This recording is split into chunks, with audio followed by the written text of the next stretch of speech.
കുഴപ്പമില്ല, അതേ കണ്ടോണ്ടിരിക്കുക, അത്രേ ഉള്ളൂ. വലിയ രസമൊന്നുമില്ല, ഒന്നും പറയില്ല, ശരിക്കും ഒന്നും പറയാനൊന്നുമില്ല. പ്രേക്ഷകൻ എന്ന നിലയ്ക്ക് കുറച്ചും കൂടെ നന്നായിട്ട് എടുക്കായിരുന്നു എന്ന് തോന്നി, അത്രേ ഉള്ളൂ. സ്റ്റോറീസൊന്നും അത്ര രസമൊന്നുമില്ല. നോർമൽ പുള്ളിയുടെ സിനിമകളിൽ കാണുന്ന പോലത്തെ തന്നെ രീതിയിലുള്ള ഒരു റോളായിരുന്നു. പക്ഷേ അത്രയ്ക്ക് പുള്ളിക്ക് ചെയ്യാനുള്ള ഒരു സ്റ്റോറി ഇല്ല എന്നുള്ളത്. ഒരു ചെറിയ സ്റ്റോറി അതിൽ നിന്ന് ഡെവലപ്പ് ചെയ്തെടുത്ത ഒരു 2 മണിക്കൂറിൽ ഉള്ള ഒരു ചെറിയ പടം എന്ന് പറയാം. കൊള്ളാം, കുഴപ്പമില്ല, നല്ല സിനിമയാണ്. അങ്ങനൊന്നും പറയാം, കോമഡി കുഴപ്പമില്ല, തിരക്കിടില്ല, ഒന്നുമില്ല, കാണാൻ നല്ല തിരക്കിടില്ല, ആവറേജ് സിനിമ. നല്ല പടം അതേ പറയാനുള്ളൂ.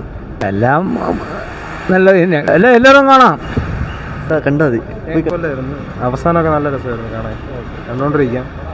ഇല്ല, കൊള്ളാം, നല്ല പടം, കൊള്ളാം. ശ്രീനാഥ് ബസീര റോള് നല്ല റോളായിട്ട് ചെയ്തിട്ടുണ്ട്, കണ്ടോണ്ടിരിക്കാത്ത. അവസാനം എനിക്ക് ഇഷ്ടപ്പെട്ടു, ക്ലൈമാക്സ് നല്ല ക്ലൈമാക്സ് ആയിരുന്നു. സാമാന്യം ഭേദപ്പെട്ട ഒരു സിനിമയാണ്, നല്ലൊരു സിനിമയാണ്, കുഴപ്പമില്ല, യൂത്തിനെ ഇഷ്ടപ്പെടും. കൂടുതലൊന്നുമില്ല, നന്നായിരിക്കുന്നു, നല്ല മേക്കിംഗ് ആണ്, പടം ഓടാനാണ് സാധ്യത. കൊള്ളാം, നല്ല സിനിമയാണ്, കൊള്ളാം, നല്ല സിനിമ. വിദ്യാഭ്യാസവും എല്ലാം ഉണ്ട്, വിദ്യാഭ്യാസത്തിൻ്റെ അല്ല, മറ്റൊരു കഥയുണ്ട്, നല്ലൊരു കഥയുണ്ട്, അത് കാണുക. രാഷ്ട്രീയത്തിൻ്റെ ഇത് പാവങ്ങൾ ബലിയാടിപ്പെട്ടതില്ലേ, അത് തിരിച്ചു വരവാ, അതൊന്നും എനിക്ക് അയാളെ ഇഷ്ടമായതുകൊണ്ട് വന്ന് കണ്ടതാ. അത് പറ്റിയൊന്നും പറയില്ല, കൊള്ളൂല, ആവറേജ് ആണ്. മോശമായിട്ട് തന്നെയാണ് കൊള്ളൂലെന്ന് പറഞ്ഞത്. സെക്കൻഡ് ഹാഫ് മാത്രം അല്പം കുഴപ്പമില്ല. ഫസ്റ്റ് ഹാഫൊക്കെ ഭയങ്കര ശോകം. ഇവനെ ഉറങ്ങിയായിരുന്നു ചെയ്തത് പടം കണ്ടുകൊണ്ടിരുന്നത്. ഞാനാണ് അല്പമെങ്കിലും കണ്ടു തുറന്നിരുന്നതെന്നാണ് പറയാം. സെക്കൻഡ് ഹാഫ് ബെറ്ററാണ്, പക്ഷേ ഫസ്റ്റ് ഹാഫ് ഭയങ്കര ശോകം. ക്യാമ്പസൊക്കെ സീനൊക്കെ ഭയങ്കരമായിട്ട് അലോറസപ്പെടുത്തി.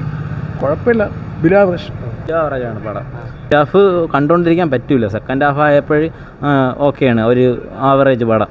ഫസ്റ്റ് ഹാഫ് കഴിഞ്ഞപ്പം സെക്കൻഡ് ഹാഫ് തിയേറ്ററിൽ നിന്ന് ഇറങ്ങി പോകട്ടെന്ന് ഒരു ചിന്തയിൽ വന്നുകൊണ്ടിരുന്നപ്പം പിന്നെ കണ്ടിരുന്നു, അവസാനം വരെ കണ്ടിരുന്നു. ഓക്കെ, കുഴപ്പമില്ല, അബിയിലും ആവറേജ്. പിന്നെ പെർഫോമൻസ് ബാസിയുടെ ബാക്കിയെല്ലാവരും കൊള്ളാം, വലിയ സൂപ്പറെന്ന് പറയാൻ പറ്റില്ല, കൊള്ളാം, അത്രേ ഉള്ളൂ. എനിക്ക് ഉറക്കമൊക്കെ വന്നതാണ്. പിന്നെ സെക്കൻഡ് ഹാഫ് കുറച്ച് ചെറുതായിട്ടൊക്കെ ഇൻട്രസ്റ്റിംഗ് ആയപ്പം കണ്ടുകൊണ്ടിരുന്നു. ഫസ്റ്റ് ഹാഫ് കൊള്ളൂല്ല, എനിക്ക് ഇഷ്ടപ്പെട്ടു. First half, second half totally ഒരു ബിലോ ആവറേജ്. വൻ പരാജയം ഒരിക്കലും അങ്ങനെയൊന്നും പറയാനില്ല, കൊള്ളാം, ആവറേജ്. കൊടുത്ത പൈസയ്ക്ക് അതായിരിക്കും പറ്റാറ്. ഇത് ഫോണിൽ വന്നാലും കാണാം, തിയേറ്ററിൽ നിന്ന് മസ്റ്റ് വാച്ചെന്ന് എനിക്ക് പറയാൻ തോന്നുന്നില്ല.